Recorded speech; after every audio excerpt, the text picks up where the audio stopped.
After 6 weeks of bloody competition in StarCraft World Season 14's 1 vs 1 ladder, the season has concluded, meaning that there is only 4 players remaining who have earned themselves the top 4 spots for the top 4 finals tournament. These 4 players will duke it out to earn the prize money and call themselves the season winners. First, we have JH, who ended the season with a 97-14 record with 5,100 points. Second place, we have Gangster Jose, 119 wins and 34 losses. WhiteandBlack, another name used by GoldSCV, aka Lagg, ended in 3rd place. And in 4th place, we have a Barcode, the return of the player Thanks, was earned himself the last spot in the top 4 finals. Who will win? Watch and you will find out. In the very first round of this season finals tournament, we have Thanks up against WhiteandBlack. Both these players will face off in a 1 vs 1 best of 7 series, random versus random, and the winner will proceed to round 2 against Gangster Jose. We have the monster player Thanks, who is up against none other than another absolute monster, known as GoldSCV on the name WhiteandBlack. He's got the moves, he's got the style, and who will win? And now that super silly and weird ass improvised introduction aside, let's get into the actual games between Barcode and WhiteandBlack. Barcode is also known as the player Thanks or X3X from a couple of seasons ago. He won the season, or maybe even won 2 seasons of StarCraft W. Can't exactly recall which seasons. I think it was season 11 and season 9 or 10.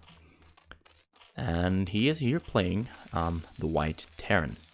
WhiteandBlack is playing on the yellow Zerg right next to him on the top middle of the map. And he's already sending his Overlord out to the right, the exact right spot. So I'll be finding Thanks very, very early on into the game. And how that will play out is quite a mystery as of yet.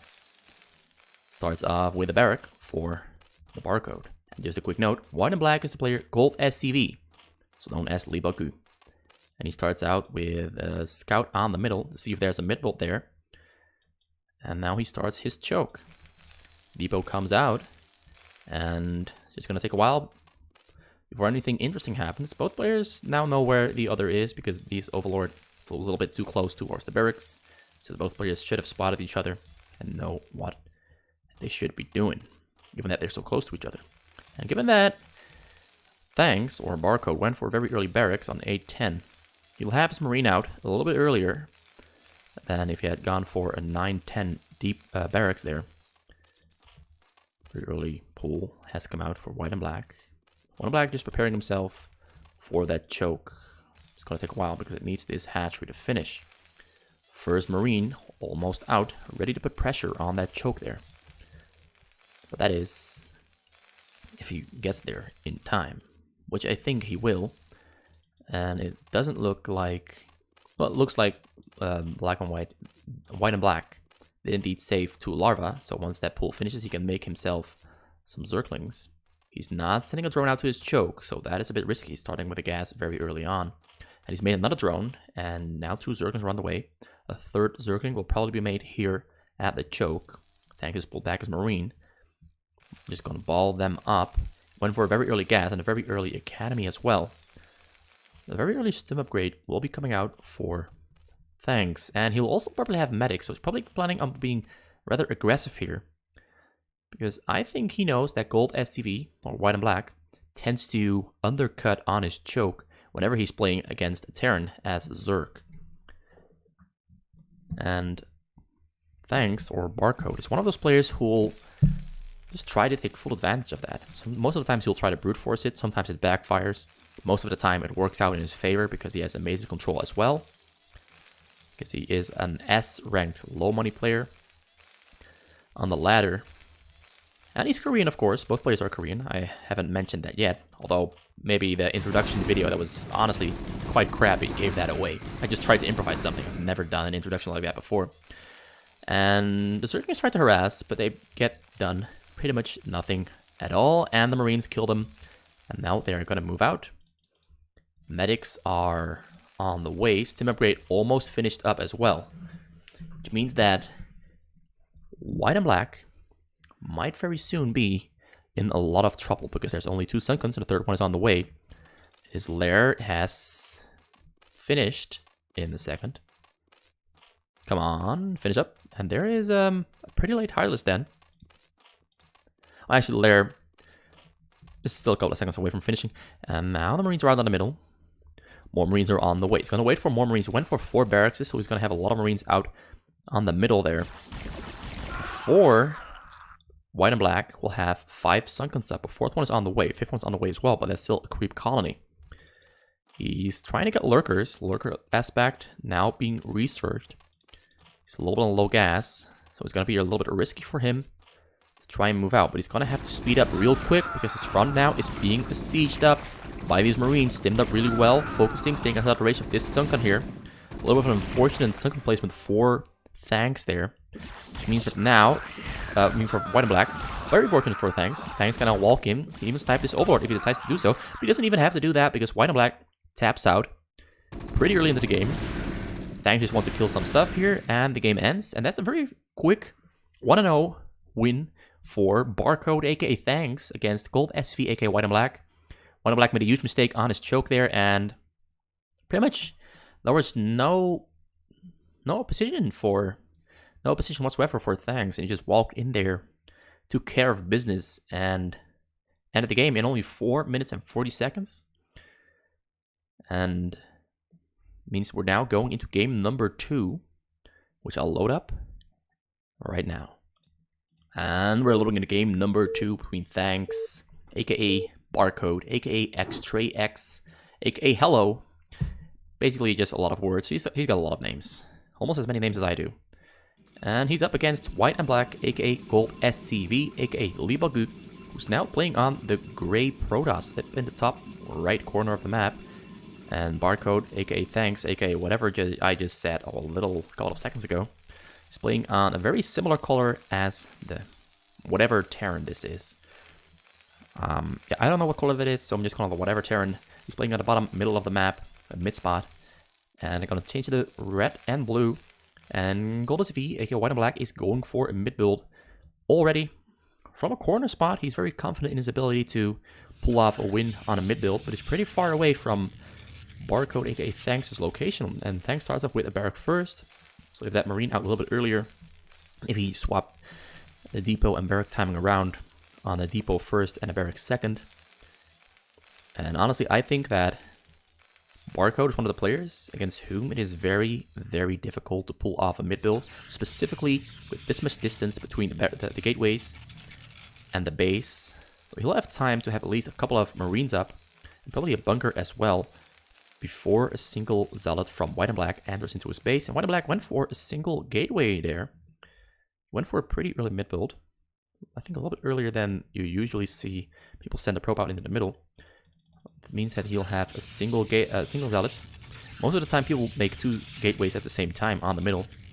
Went for a single gateway into 2 gateways, so he'll have 1 Zealot out, followed by 2 more, and then they'll sync up somewhat evenly for the 3rd wave. The fact that he won't have 2 Zealots out immediately right at the bat might make this more difficult for White and Black to pull off. Because there's already a single Marine out for Barcode, and the Zealot is still in production halfway through now. The other 2 gateways about to finish. He has not found them yet. He's only scouting the entrances because he either suspects that there is a Zerg, or at this point in the game, once you scout the entrance, you'll probably find Marines there or Marine moving out, Marine scouting the map like this one. And now they'll meet each other. The direction this Marine is coming from might give away that Thanks is on the bottom middle of the map. Zealot is out, Zealot moving out to the bottom middle of the map, Probe going to the bottom left corner, but the Marine finds the Zealot, but it's a single Zealot against 4 Marines, 3, one is staying there on the middle. Micro really nicely here. It's got the HP displayed, and he actually fails to kill a single Marine with that Zealot. Zealot almost dead, 22 HP left, pulls back. Pylon being made, Pylon getting shut down, but 3 more Zealots are on the way, synced up really nicely there, so 4 Zealots will be out into the map, ready to fight against Barcode. Barcode's Marines are cut out position, but he managed to pull them back just in time, and they stay alive. The high HP Marines are in the front, low HP Marines are in the back. Great positioning on those Marines. Zealots now moving in, getting blocked by that SCV as he's making a bunker. He marks himself in between those barracks, and he pulls most of the Marines back to safety. He manages to do some damage on those Zealots. Single Marine goes down, Zealot goes down, 2 Zealots go down. Only at the cost of a single Marine. That's a huge, huge fight in the advantage of Barcode. Now more Zealots streaming in. Cannons being made here. A single cannon being made and a pylon being made there as well. He's going to try to zone those Marines away from the cannon to get that cannon finished up. But the micro by Thanks is pretty spot on. Although now he's stopped microing, but it still doesn't really matter because those Zealots are going down losing HP very quickly. Cannon is finished. The cannon is pretty far away from his main command center. So this is a long, long distance to push with a cannon push and Zealots, and this might be painful for GoldSCV. And honestly, GoldSCV added on a +1 command, Nexus, so I think he's not going to go for the hard push. I think he's going to try to transition into something else, because he already realized that he lost a lot of Zealots, and it will be very hard to push this in. These Zealots can't even fight against these Marines, honestly, although all those Marines are low HP. Thanks is microing very, very well. More Zealots are coming on the way. Zealots go back in. Zealots pull back because the Marines have pulled back, but now medics are in the mix as well. Stim upgrade is close to finishing. Once the Stim upgrade finishes, this game will turn around in favor of Thanks even harder unless he winds up losing most of his Marines here, which he is. He's losing a lot of Marines, but he eventually does kill the Zealots. Now he can stim down that cannon, stim down the second cannon as well. Most of those Marines will stay alive, and he has denied the attempt by Black and White to block and contain him inside of his base. Now his Marines can move out. He can snipe the probe as well. He's going for the cannon. Gets the cannon down. And now he has to run away from those Zealots. He marks them backwards quite nicely. 1 Marine gets stuck. The cannons are still very close to finishing, but not close enough. All the Zealots have gone down. More Marines come streaming in, and White and Black cancels the cannons there. And Barcode comes out on top against this failure of a mid-build. Even though it all came down to really great micro from Barcode. Already has 5 barracks up, is now researching range, has a factory on the way as well. He's scouting the map, but he scouts the wrong spot because he couldn't find mid-build in the middle of the map. And it's always safe to assume that the enemy has to be pretty close, but he does wind up finding the gateways. Gonna force those Zealots to pull back, gonna focus on the pylon instead of focusing on the gateways. All the gateways have been cancelled in their production ability. Moves up a little bit further, and the game is now looking very bad for GoldSCV, aka White and Black. He's making cannons in the back there as well, cannons in the front. But the cannons here protecting gateways have not yet finished, and these Marines are very close to finishing their range upgrade. So these gateways are in danger of going down. He stims himself in, gets focused on the cannon before it finishes, pulls back, and now he's going to focus on these gateways and deny White and Black the ability to produce units whatsoever. Now this is looking really bad for him. He does have robotic facility on the way there. He's going for Reavers, trying to defend himself with Reaver Shuttle Micro, but whether he'll be in time, whether he'll be able to pull it off is a question, or is up for debate. I honestly doubt he will be able to, because he's going to lose these gateways, and once those gateways are down, there's only 2 cannons here protecting that robotic facility, and he can then just stim up, surround the cannon, take down the cannon, take down the cannons around it as well. Stay out of the range of the cannons here in the back. There's now 2 cannons though. It's gotta be very, very quick there. And then you can take down the robotic facility as well. Another... I can feel that White and Black is sweating quite profusely here. He's thrown down a huge amount of cannons, and he's only got a very tight little space to build in. 2 more robotic facilities have been thrown. 1 more has been thrown in the back. Got a robotic support bay on the way as well, but he's taking out the cannons here on the top side. Zealots coming in as a last-ditch effort to zone those Marines away. And he goes in, gets himself on top of the cannon. Cannon goes down. 2 more cannons are being warped in, but those cannons will not finish because he's got the range to take them down. Outside the range of the other cannons there. Goes in, he's going to focus on... He's going to use the range to just focus on the probes there. And this is looking now very, very, very extremely bad for White and Black. Even... cannot get in range of the Nexus though. We can. There's 3 Marines focusing on the Nexus. There's a turret coming out, just in case there are Dark Templars coming, but he's got a Reavers on the way. Single Reaver though, because the second robotic facility has not yet finished. The Nexus is taking damage very slowly, the other Nexus is taking damage quite rapidly. All the Marines accidentally walked into cannons there. Let's keep this one up, see... Right, so the timing on the Reaver, I mean, it's showing. The timing on the Reaver is quite close to finishing, but I don't think it'll be in time, because he's now on, well, he's still on 37 probes and 27 SCVs from Thanks. Thanks now moving in, takes down the cannon in the back there, so he has to cancel. He's now losing all of his probes here. This is extremely dangerous. He gets a shut off, he kills some of the Marines there. There's still about 6 more Marines there in the back there, but the tank has finished rolling up, I assume. Oh, tank is still inside the base. No tanks inside the base here. But there's a tank there, alright. So the tank push is going to be starting up very soon. He might even just try to roll in around the corner here, because the shuttle went down. Oh, shuttle over there. He might try to roll in and get a shot up on those probes. He moves in those Marines. Marines getting shots up on the Reaver. Reaver gets put to safety. He tries to go in. He gets a shot off on a couple of Marines. A single Reaver goes down. Second Reaver about to go down as well. There's a very close pickup. He managed to pick it up. This Marine not getting the second shot off with the Reaver on that group of Marines. Still a tank there in the back. He's going to have to wait for more Reavers to finish up and probably try his extreme best in microing this. He loads, gets a shot off on a couple of Marines. Micros pretty well, picks up the Reaver quickly before it takes any damage. And the Reaver goes down because he couldn't get in range of the tank because there's a turret there. Now there's no shuttle, so now these Reavers going to have to slow move up. The medic, he gets a shot off on the probes, and all the probes have gone down. That means now it's only 8 probes. He calls it G because there's no way of coming back into the game once he's lost those probes. And the second game also winds up in favor of Thanks. And this is actually the first PvT loss this season that WhiteandBlack has, even though it's happening in the season finals, not in the season itself. But this is the first time he's lost a PvT, and this was a quite convincing loss. Like, this game just spiraled out of control once the mid build failed.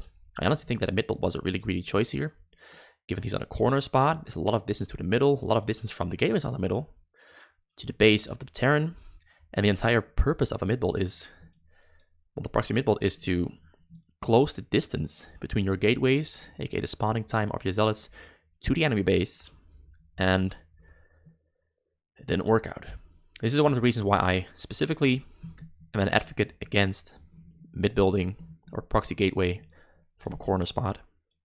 And Thanks comes out with a win, 2-0 for Barcode against WhiteandBlack. And now we're going into game number 3. So far, the series is honestly looking rather well for Barcode, aka Thanks. But whether he'll be able to continue that trend is up for debate. Because right now, he's on the blue Zerg on the top middle of the map. And as we all know, Zerg has a disadvantage against the Protoss. And the Protoss is pretty close to the middle, on a middle spot here. There's a chance he might be going for a mid build. The red Protoss, piloted by WhiteandBlack, aka GoldSCV. And he's not going for the mid build, he's going for... Alright, so he's learned from last game. Last game his mid build failed miserably. It was fought off really expertly by Barcode. So he's going for a non-mid build base this time around, just building his pilot inside of his base.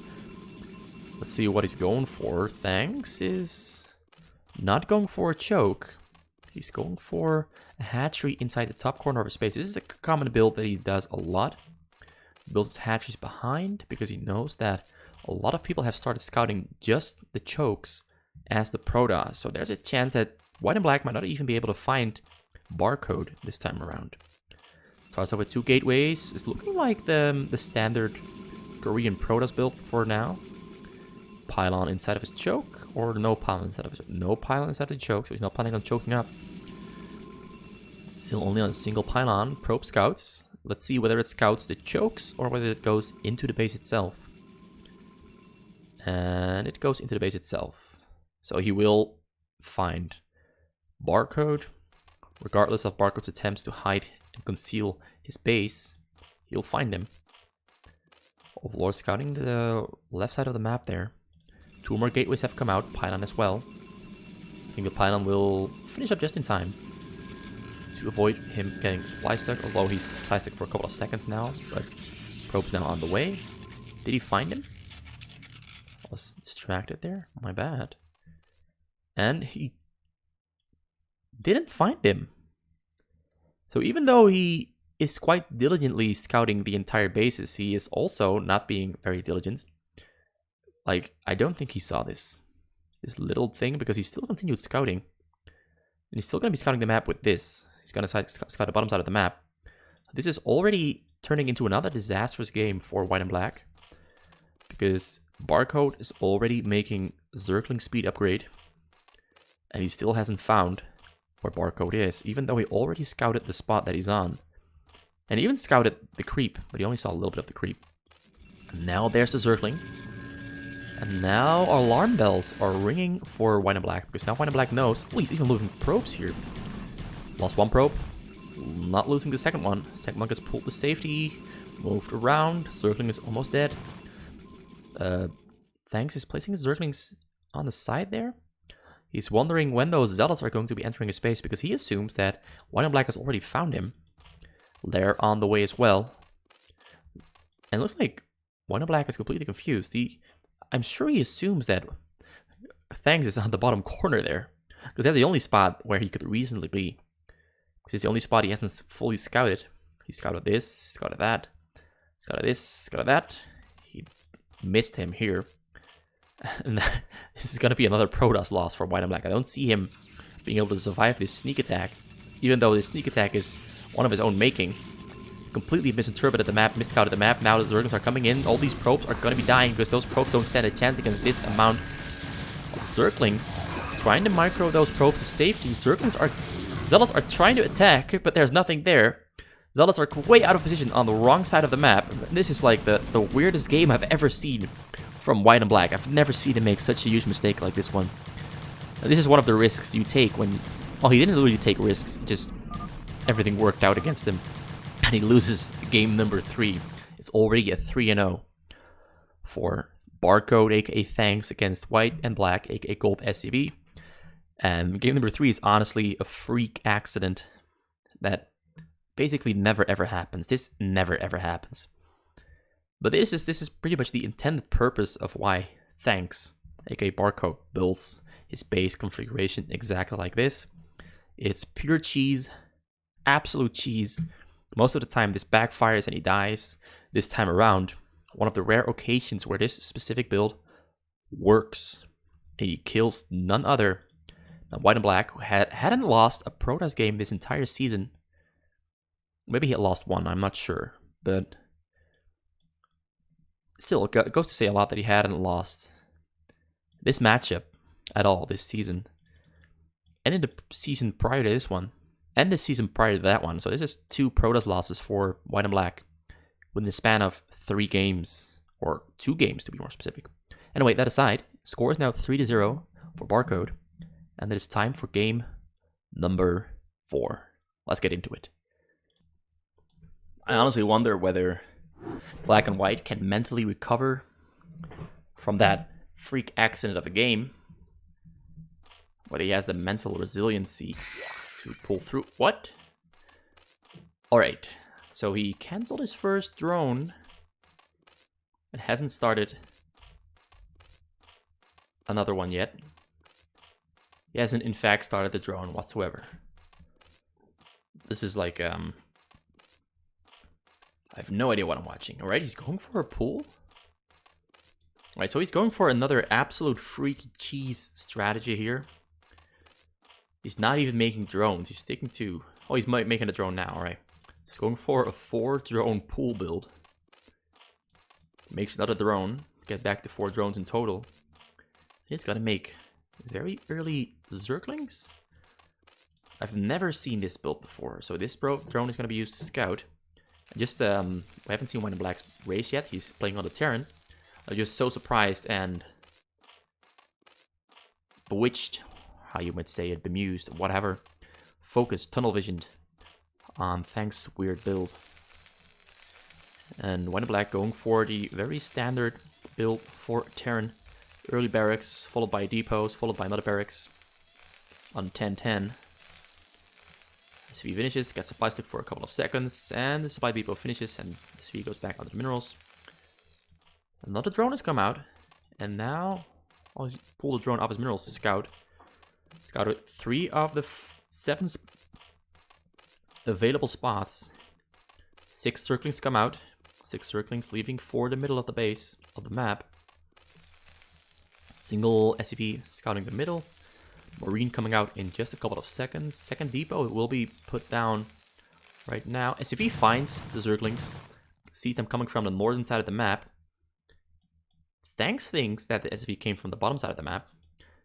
So he's going for the bottom side. Completely misses the spot that White and Black is on. White and Black is already making a bunker. SCV finds the drones. There's only 2 drones on there. This single SCV can be able to do some damage against the creep there. He tried to bypass supply cap. Zerglings coming in. There's already a bunker. 2 Marines in the bunker. 3 Zerglings on the bunker. 3rd Marine coming on as well. He's protecting that bunker.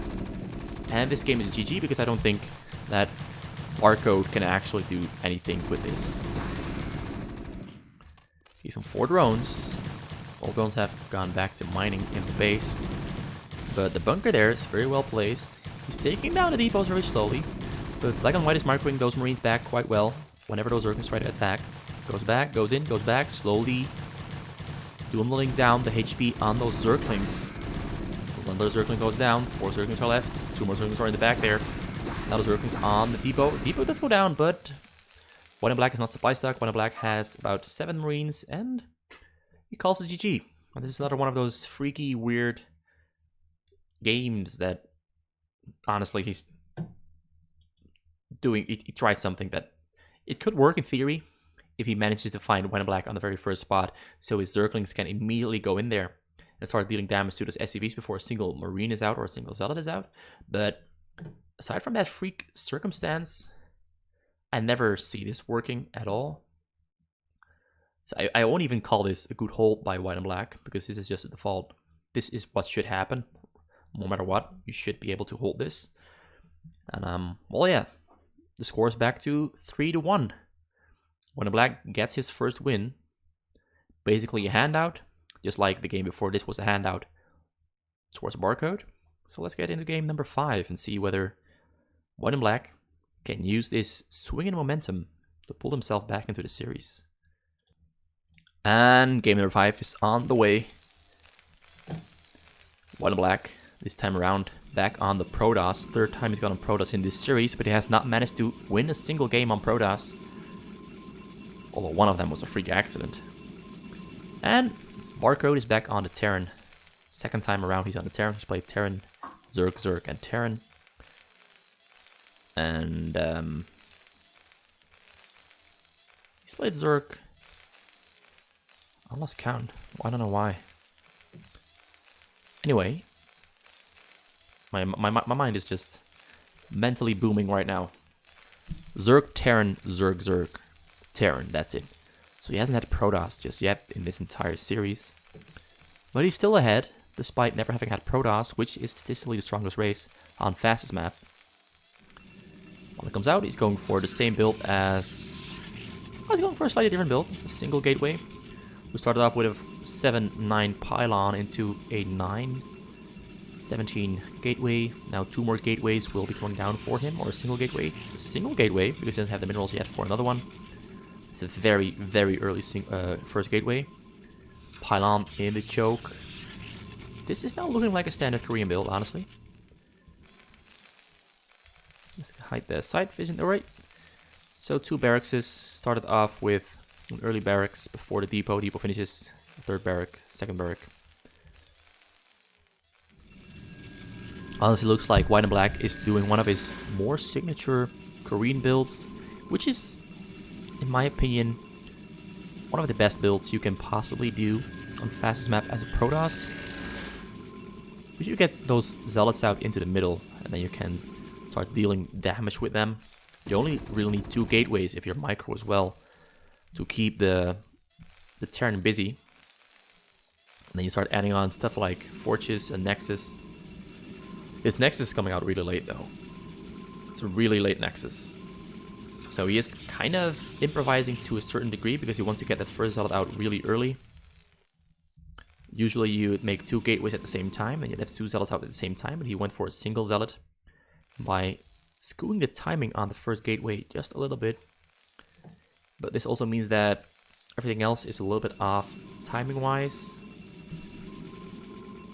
But the forge is coming out right there. There's a single assimilator being added on. The second assimilator didn't get added on. He's now adding on a second assimilator. Gonna make a cannon in the choke there.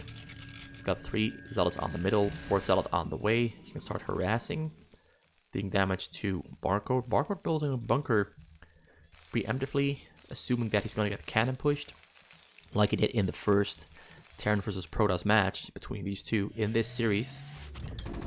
But it's just gonna be zealot harass. Micros his zealots in between those Marines. Marines get pulled back, micro pretty well. Cybernetic scores on the way. Cannon in the choke has finished.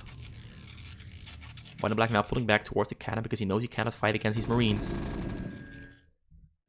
But with the cannon, he can fight against those Marines. So the Marines now pulling back towards their own base, towards protection of the bunker. WhiteandBlack might try to go back in and attack those Marines with these zealots, because now he's gone 7 zealots. 6 zealots, I mean. Against a quite large group of Marines. But those 6 zealots might be able to do some damage. But he decides against it. He decides to play safe. Decides to save up his zealots. Pylon in the choke finishes. Cybernetic score has finished. There is the Citadel of Dune. No robotic facility. He's going for Dark Templars, I assume. Otherwise, you wouldn't go for the very early Citadel of Dune. And it just so happens that Barcode didn't add on a command center. Well, there's no scan possibility in the foreseeable future. He's not making an engineering bay as well. Going for a factory. He's being very aggressive here. Trying to go for the tank push on that 4 gateway pump, 4 barrack pump. Once his barrack finishes, he's got Stim Brigade on the way as well. Medics will probably be following up, as they're on the way right now.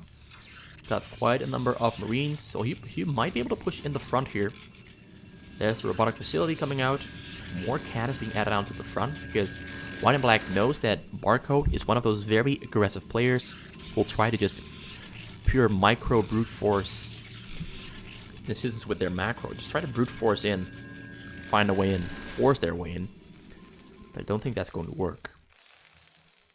Because engineering bay is on the way though. 5th barrack on the way as well. Still no +1 command center, so his economy is very slow and small. And will remain slow and small for the remainder of the game. And Zealot speed is on the way. No Templars Archive. I honestly thought he was going for a Templars Archive given the early timing of a Citadel of Dune. He's trying to fish for a little bit of damage on Barcode. But Barcode has his Marines placed pretty well around the bunker. Engineering bay close to finishing. Got siege mode not on the way. Tank is on the way though. Still no +1 command center. He does have a lot of Marines.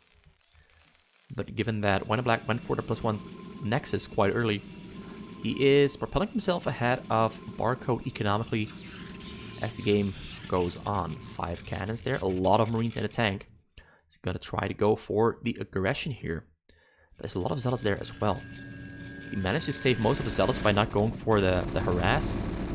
But he's forced to pull back to his cannons. The Reaver is on the way. Shuttle finishes, another Reaver on the way as well. Tank in the back there. Tank is not sieged up because he doesn't have siege mode. Forgot to upgrade siege, so he has to wait another 20 seconds before he can start sieging up the tank and start hammering away at those cannons, which does give WhiteandBlack the time to get those Reavers finished up as well. And he's finished more gateways. He's got Zealot lags starting up now. So by the time this tank is hammering away in those cannons, he will have more Zealots. He's even sending a couple of Zealots out to try and target the tank, but the tank immediately gets microed backwards by Barcode. Barcode now sieging up. Zealot speed, not even halfway done yet. Both Reavers are about to spawn. One Reaver spawns. He's gonna have to pick that up very soon. Zealots are getting pulled in by the tank fire. Goes in, picks up the Reaver. Scarabs are on the way for both Reavers. He's waiting to get a good shot off. Waiting for the Scarab to finish. Gonna unload after the cannon, and he goes in. Gets a shot off on a couple of those Marines. A couple of Marines went down. He saves a single Reaver. Gets a second shot off. More Marines go down. Tank is taking some damage as well. More Marines are going down. A lot of Marines have gone down. He's being very greedy, trying to snipe the Reaver, but the Reaver gets picked up just in time. Tank goes down. More Marines now stimming in. Going to try to take down the pylon. Trying to take down some of those zealots, trying to salvage the situation. The situation is now turned around in favor of White and Black, without a doubt. There's only 30 SCVs for Barcode. Barcode does not have a +1 command, he does have 5 barracks there. He's got a vessel on the way, he's got a science facility, he's got more. He's got one factory, another factory on the way as well. But White and Black is looking to be in advantage here because he's got 2 Reavers once again uploaded into that shuttle. Another Reaver still there, ready to defend itself against the Marines. Barcode has made some turrets on the side there, but the top side here is unprotected. And the shuttle can honestly just fly outside of the turret range and look for a spot to fly through. Marines now being stimmed back because he knows that White and Black is trying to enter. White and Black decides against entering because he knows that Marines are probably coming in and he can't find a spot to fly in through without speed. Barcode once again trying to take down the pylon. There's a pylon behind that as well, so taking upon the pylon would pretty much achieve nothing. White and Black now flew back his shuttle. Zealot's going out into the middle, hammering away in those Marines. He unloads the Reaver. Reaver gets a shut off, picks up the Reaver before it dies. It really was close to really close to dying. And tank pretty much close to dying. 10 HP left on that one. More Marines now taking fire from those Zealots. A lot of fire from the tank as well. Even more barracks have been added on, still on only 1 command center. Really small economy. He's gotta have to. He has to deal a lot of damage right now, which I don't think he'll be capable of because he's fallen behind economically so much compared to White and Black. White and Black has really ramped up his production, adding on a lot of gateways, adding on even more gateways. Got 3 Reavers now, 2 shuttles are on the way, so he can even go for a drop and destroy Barcode economically because he'll definitely be able to fly through with 2 shuttles over this top corner here, or he might just be able to defend himself. Barcode is playing this quite well though. Taking his time, massing up Marines. Marines don't do well against Reavers, but it's all about protecting those tanks with those Marines. A lot of Zealots are out. Storm upgrade is on the way. Let's see if we've got a couple of Templars on the way as well. No Templars. There are Dark Templars on the way though, but there's a science vessel and there's no anti-air anywhere close in the vicinity whatsoever. White and Black has loaded up his Reavers. He goes in for the attack. He unloads Reavers right next to the Marines and the tanks. Gets a couple of great shots up on those Marines with the Reaver Scarabs. Tanks as well. Marines going in there as well. Zealots getting Zealots surrounding the Marines. And White and Black cleans out the entire mass that Barcode had stationed there on the middle. 2 of the Reavers survive. A Wraith has come out to take care of those shuttles, but shuttles are within the range of the cannon, so the Wraith cannot attack those shuttles. Now Zealots are streaming into the base of Barcode. More Zealots finishing up inside of the base of Black and White. We're leaving the base. 2 Dark Templars as well. He's picking up 2 more Reavers are on the way. He's got 2 Reavers inside that shuttle. Wraiths scaring the shuttle away. Shuttle gets pulled back. Really nice, great reaction from White and Black. Detection takes care of those Dark Templars. Honestly, Barcode is holding pretty well here, even though he's so small. But the 2 Reavers have been dropped in the low ground. He's gonna take down that bunker. Whatever Zealot Marine comes into range of those Reavers is gonna be taken down as well. Wraiths very slowly hammering away on the Reavers. More Zealots coming in. And honestly, Barcode is in a really nasty situation here because so many Zealots are streaming out now. These Zealots also have an upgrade on their weaponry. 001.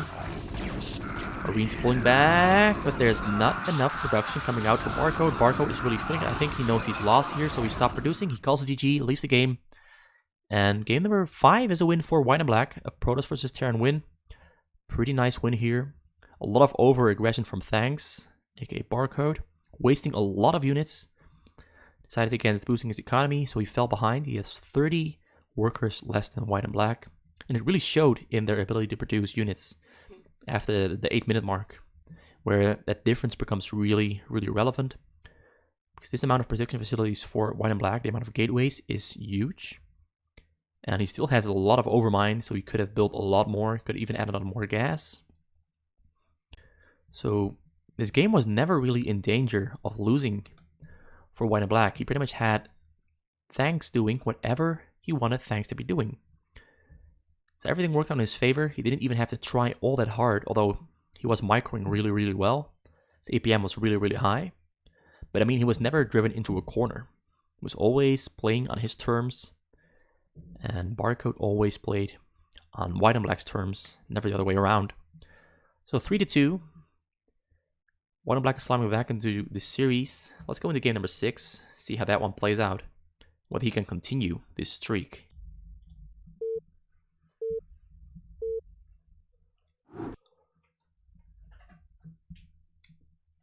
Game number 6 between Black and White and Barcode, aka Thanks, aka X3X, WhiteandBlack, also known as GoldSCV and Lagg. To some of the viewers of the channel who know who Lagg and GoldSCV are, well, they are WhiteandBlack.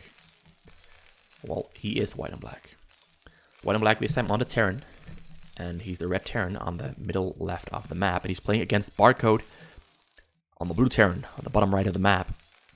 So we have ourselves a mirror matchup, one of the rare mirror matchups that you rarely ever see happening. And most players even decide against playing this one. They find it rather boring, but it can be exciting to watch. It can be exciting to play. But the game can very easily, like either the game, it's a rollover very early on into the game because both players have a mismatch in strategy and build order, and one of them just is clearly better than the other one. Or they both do the same build and it turns into a stalemate, and then the game can extend into 30 minutes, 20 minutes, 40 minutes, whoever has the best battle cruiser control or the best tank drops. It really all comes down to that one. Both players are mirroring each other quite perfectly, as Barcode starts off with 3 barracks, WhiteandBlack starts off with 3 barracks. That is because they are playing random versus random, and neither of the two players know they are playing against a Terran. SCV leaving the base to scout the middle of the map will find nothing there. Then it will redirect itself to one of the corner spots or one of the middle spots to scout them. A middle spot this time around is just going cross map. And it looks like Barcode is using a Marine instead of using an SCV. It will take a little bit longer for him to find WhiteandBlack than it will take for WhiteandBlack to find Barcode. SCV goes to the north, Marine goes to the south, this one goes to the west. And this other Marine will probably go to the north as well, or will go cross map into the bottom corner on the right. Barcode is scanning just the chokes, because he assumes it's going to be a Protoss or Zerg, which case, if there's no early aggression, there would be a pylon in the choke or a hatchery in the choke. So he walks, both players see each other, he finds the Marines, and now they know they're playing Terran versus Terran. And both players probably hating this moment a lot right now, because it's a really rare matchup. I'm sure these players haven't played more than 50 Terran versus Terrans in their lives, because that's how rare the matchup is. Specifically for Koreans, because they always pick Protoss versus Zerg, or whatever matchup there is, they always pick their races. Most of the time they pick Protoss versus Terran, or Terran versus Zerg. So this is one of the matchups that they have pretty much no experience in. They do know what to do though. They do know what to do, because they are that good that they do know what to do. It's just this matchup is a really rare one. On fastest maps, on low maps, on the regular maps, Terran versus Terran is really common. But not on fastest map. Not on fastest map, because it's either random versus random, or they pick their races. So now he eventually does find White and Barcode here on the bottom right corner. Marine goes in, Marine pulls back, Marine just gonna be standing around there. A couple of Marines get sent out to take care of the Marine. You came onto our turf, no way you're gonna make it out alive. But they're equally fast in movement speed. So yeah, those Marines are not gonna be doing anything at all. He finds nothing on the middle, so he knows that there's nothing being built on the middle. There's a factory on the way for WhiteandBlack. His factory is coming out later than Barcode's factory, but on the other hand, he did make an extra command center. He's got more bunkers as well. No bunkers at all for Barcode. That means that Barcode cannot be aggressive yet, up until he has siege mode and a tank, but he's going for the tank, but no siege mode. Once again, no siege mode. Last game he had a delayed siege mode as well. So he's planning on being very aggressive. As I've noted in one of the earlier games, he is a very aggressive player. He will try to brute force, nonetheless, no matter what. He will try to brute force his way in. WhiteandBlack is one of those players who will be more patient, more methodical with his approach. Sometimes it works out against him, because he's being too slow. I mean, he's a really fast player, but he's taking his time too much. He's not punishing as well as he could, even though he is a great punisher. But there are some of those rare instances where he doesn't punish hard enough, or he doesn't take advantage hard enough. But given now that he's got 4 bunkers here, there's no way these Marines are going to be forcing their way in, even with the help of those 3 medics. A tank is finished up though, but siege mode has not. Siege mode is on the way though, about 20 seconds away from finishing. Siege mode for White and Black is actually finishing up before Barcode siege mode is going to be finishing up. So that will be a great way to offset this game. Even though he started his tank way later. Barcode tries to go in, but he focuses on their bunker that's being repaired. And all the Marines have already been cleaned out within the blink of an eye. Tank gone down as well. No siege mode. Siege mode finishes after the tank dies. And now White and Black is in the lead. White and Black also has dropship on the way, because he finished the starport. He has a scan as well. Barcode now adding on 2 more. No, a single command center. No scan yet. He's got a starport on the way as well. The starport is finished, but no add-on being added on, so he cannot make a dropship go for the tank. He's going for vessels instead. Probably trying to go for nukes and try to nuke from the top side here. But I don't think he'll have the time to do that, because the tank drop is already flying in. He's got no protection whatsoever all around his base. No engineering bay finished up yet, so no turrets on the side. No Marines in his base. Aside from those 5 in the front there. 3 more, but those are too far away. Dropship comes into the base. Got a tank and 3 fire bats in there. Unloads the tank. Unloads the fire bats, and all the SCVs for Barcode have gone down there. Pretty much no SCVs left. Got 30 SCVs left scattered around his base. White and Black picks up the fire bats. Tank is still firing on those SCVs. SCVs taking damage. Now SCVs are trying to take them to the tank, but it's going to be a very slow process. Tank only has 2 kills. Most of the kills went to the fire bats. Units here in the front is hammering away at the bunkers, but this will pretty much achieve nothing because there's 2 tanks behind it. Now the Marines in the base are taking down the tank. Dropship is flying in circles, trying to hunt for those fire bats. Is he going to unload and go for the fire bats? He doesn't unload. He flies away instead. Keeps the units alive. The tank here has gone down to the Marines. Quick move from White and Black while that was happening. Yeah, this game is pretty much over at this point. This is what I meant.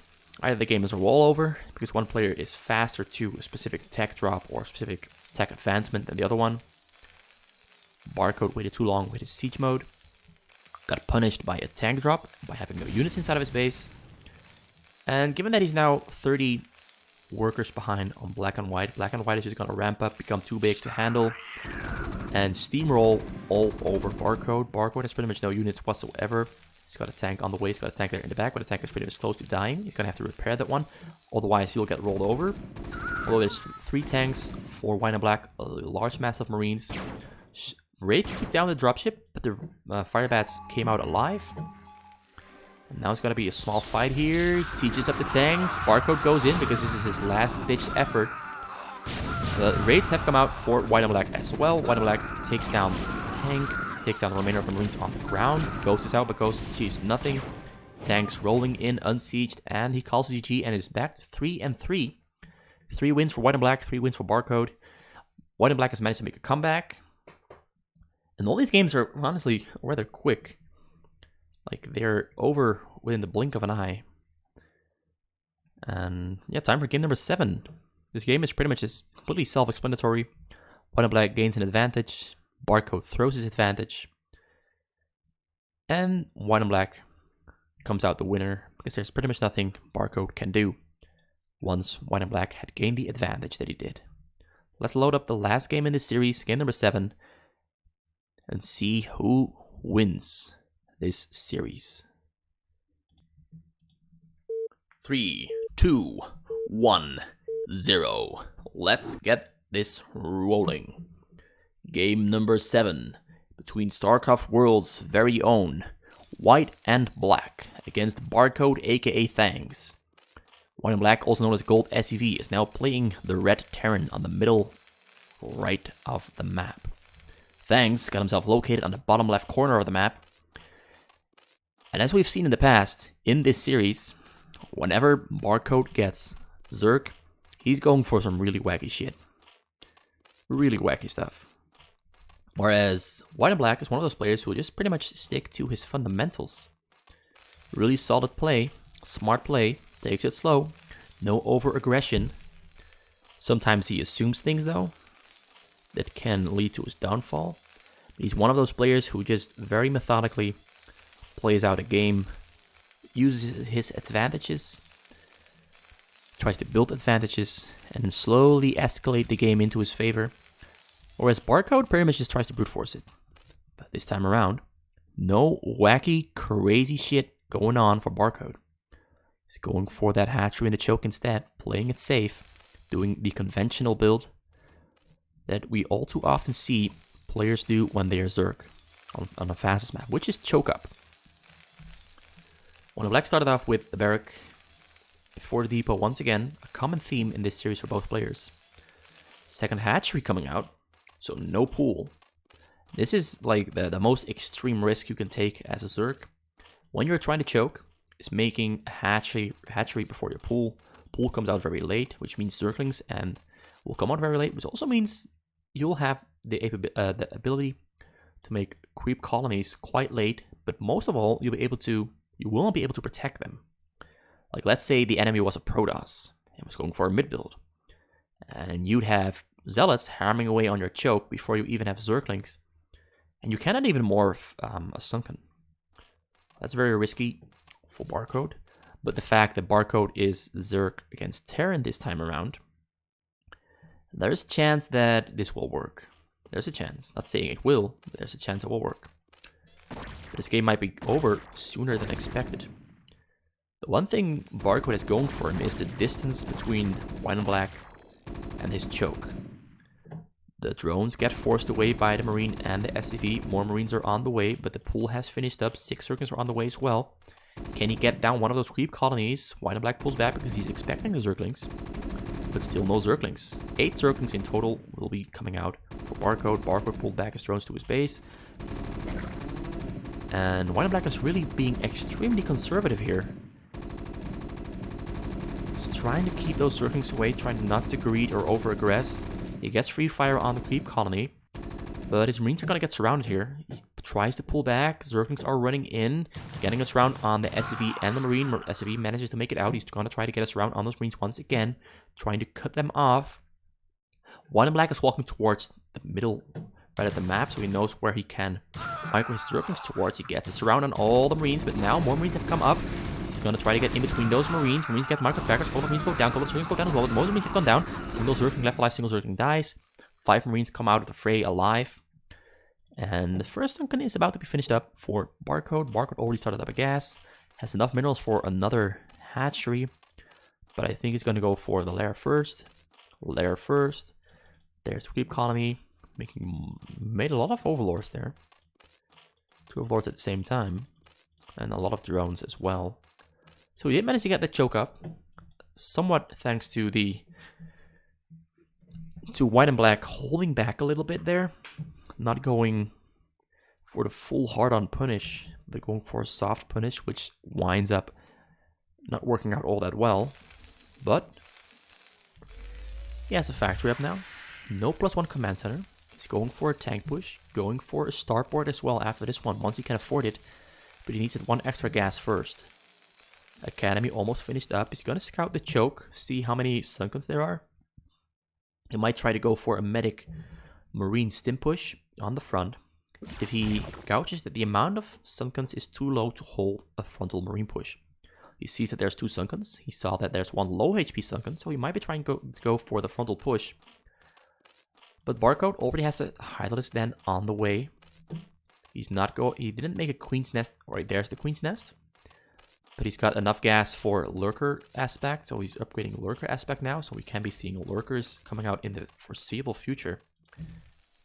And given that there's no scan for White and Black, he cannot be the aggressor here. Let's make an engineering bay there, which will hover over the choke here, so we can start a tank push.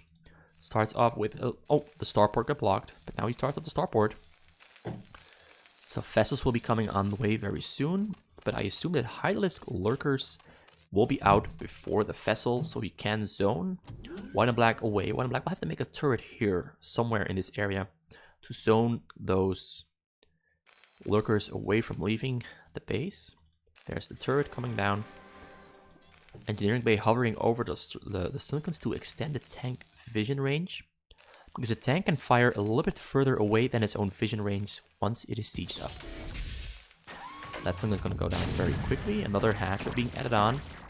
Evolution chamber being added on. He kills a single drone because he needs room for the lurker upgrade, the lurker evolution. Are there overlords on the way?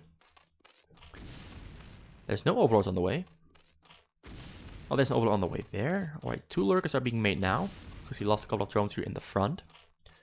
That opened up room to be able to morph those lurkers. No science facility just yet. He's going for a dropship instead. There's an armory being made there. He's pushing in to gun the hatchery in the front. Now his marines are stimming in on top of those Sunkens. Tank is outside of the range of the Sunkens, so it's all down to these marines. There's an egg evolving there for an overlord. He's got 2 lurkers there, so these marines will be walking into those lurkers without being able to fight them. Barcode places his lurkers quite smartly, spaces them out to cover this entire area here, so those marines will not be able to sneak through. Science facility now on the way for WhiteandBlack. He's got turrets that surround his main in case that mutalisks were coming, or lurkers were going to try to run through into the base, but that's not going to happen. Barcode is contained. Another lurker came out there in the front. He's already got the fire mount on the way. And a spire as well. And just I want to note this really quickly. Barcode is an S-ranked Zerg main on the ladder. So he's playing on his main race, his best race. All round. Maybe not his best race on fastest map, but it's his best race all around. So he's really trying to pull off all the low map strategies here. Going for a very, very fast lurker swarm. Ultralisk Cavern there as well. Scan is on the way. Scan finished up for WhiteandBlack. He's got a vessel on the way as well, but he's still relatively small in terms of how many buildings he has. A couple of Zerglings moving in, trying to stop those marines from taking down the lurkers. A single lurker went down. Now he's going to have to wait for another scan because he doesn't have the scan energy to pull off a second scan. So he's still zoned out, which gives Barcode a lot of time to set himself up for his lurker swarm speedling strategy. So he's got a lot of armor. He's got armor on the way. He's got Zergling attack speed on the way. Scorch is on the way as well to snipe the vessel, so he can get his lurkers safe, undetected. Lurkers burrowing up. He's got Consume almost finished, which will come out right about the right time here. But a dropship is flying in on the bottom side, and it's filled with fire bats. He's going to try to land those fire bats right on top of those drones, but there's no medic in the mix there, so it's going to be very hard to hit those drones. He doesn't unload. Barcode does not respond to the dropship because a fight in the front is happening first. He gets his lurkers under the Dark Swarm. But now the fire bats are being dropped on top of those drones. The drones are being hammered away at, but the drones don't go down. The drones have gone down. Only 13 drones left for Barcode. But Barcode managed to push Black and White away from his base. Now Barcode is going to have to recover his drone count very, very quickly. It went down from about 30 drones down to 13 drones. And most of those drones are mining gas. He's got pretty much he's got a single drone on his minerals now. 11 drones have finished up. He's going to put them on his minerals. The Filer gets targeted. But the Filer will be able to get another swarm off before it goes down. Though he doesn't do it. But he did get the swarm down just before he got irradiated. Now, WhiteandBlack is zoned away. He's making raids. Making Valkyries as anti-air. But I don't think Barcode will be switching to air. I think he's going to stick to just Zerglings and Lurkers and Dark Swarms to push himself into the base of WhiteandBlack very slowly. A little bit of tug and war. That's how I like to describe Terran versus Zerg on fast map. It is a tug of war. You either race very slowly advances into the other base, or it goes for an Overlord drop, but he doesn't have the upgrades for an Overlord drop just yet, because he's now Overlording Ventral Sacs, which is transporting for Overlord. He does have Overlord speed though, so he might be able to switch into an Overlord Lurker drop very soon. But for now, WhiteandBlack is trying to focus on those Overlords, trying to get Barcode supply stack, but he pulls back his raids because there's too many Scorches there trying to take down his raids. He did take down the Valkyrie. The mill is now back in control of White and Black. White and Black is very slowly adding on to his base. More factories, more starports, more vessels on the way. Plague is on the way for Barcode. Barcode is still relatively small, but he's using his Lurker Swarm. He's using that ability to keep White and Black out of his base to massively drone up, get himself a bigger economy, which will sooner or later allow him to add on even more hatcheries and mass out, spam out units really quickly. Which in theory he doesn't really need, but it's always useful to have. And here he's finished his Ventral Sacks for Overlord transporting, loads up a couple of Lurkers, loads up a couple of Zerglings, and the Defiler is going to fly them all the way around the map, get in on White and Black's main here from behind, and threaten the economy that he has by taking down those SCVs. Probably even be able to take down the command center unless White and Black lifts it up. That will be interesting to see. It's going to be happening within a minute or so, because it takes a little while for those overlords to reach the destination. White and Black at the same time, very slowly advancing. He scanned the path here to make sure that there's no lurkers burrow there in the path, because he doesn't have a vessel there. Vessels are now on the way though. He's going to wait for those vessels before he starts advancing even more. There's a second overlord drop with 4 lurkers and a Defiler flying on the bottom side of the map. So he can fly in from either side. White and Black has not gotten himself control over the side spots, so he doesn't know that it's coming. He's hunting for a Defiler. The Defiler's pretty far in the back. He radiates the Overlord instead. Not the best radiate I've ever seen. There's even Mulisks in the mix here. He's going to try to morph them up into something, I assume.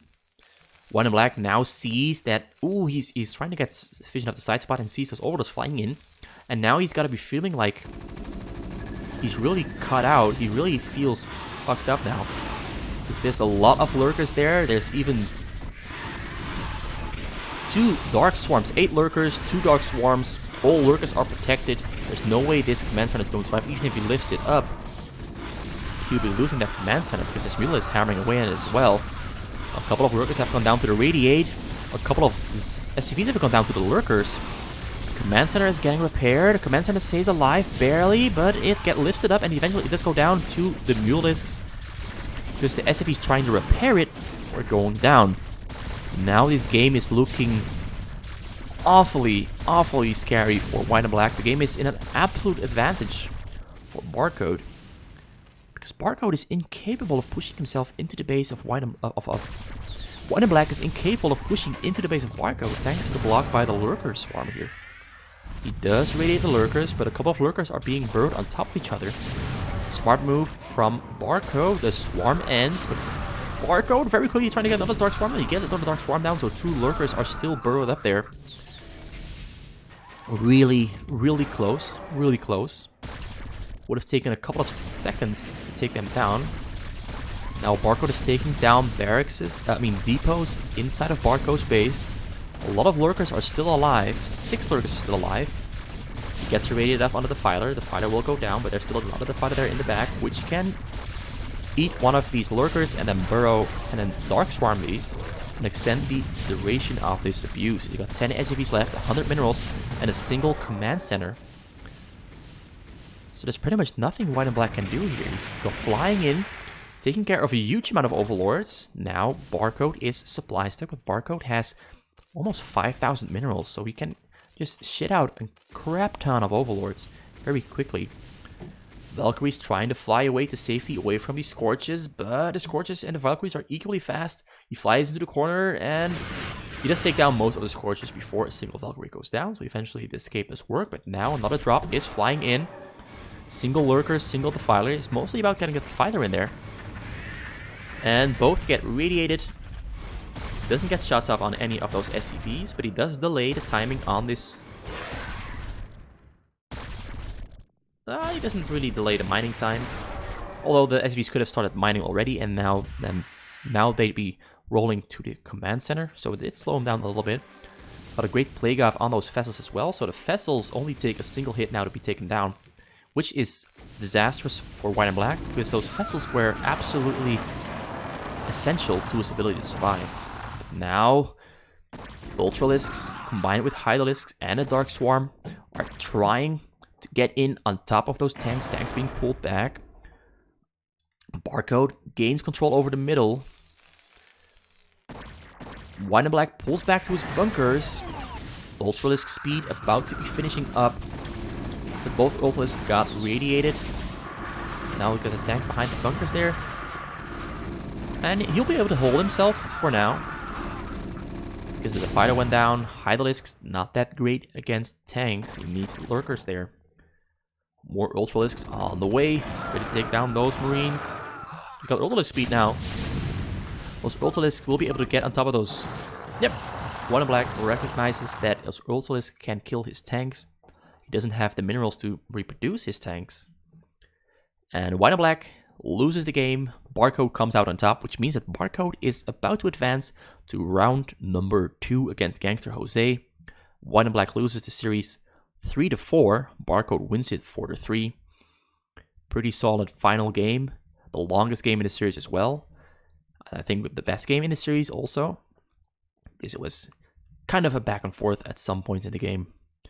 The game looked over for Barcode at one point, but he held on quite well.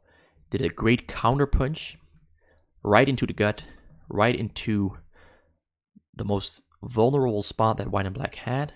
WhiteandBlack was too late getting vision on his sides, got exposed, and against most expectations, WhiteandBlack wins the first game, even though it was expected for WhiteandBlack to win it instead of lose it. So Barcode, great job, thanks, advances, gets himself closer to either the $40 second prize win or the $110 first prize win. Yeah, thanks for watching. Hope you enjoyed the series. Hope you didn't mind the cringy introduction that I did. I just improvised something, threw it together. No clue what I was doing. It was the first time ever. I hope you enjoyed the series as a whole. And I hope to be bringing you series number 2, round number 2, very soon. So hope to be seeing you back soon. And have a good day.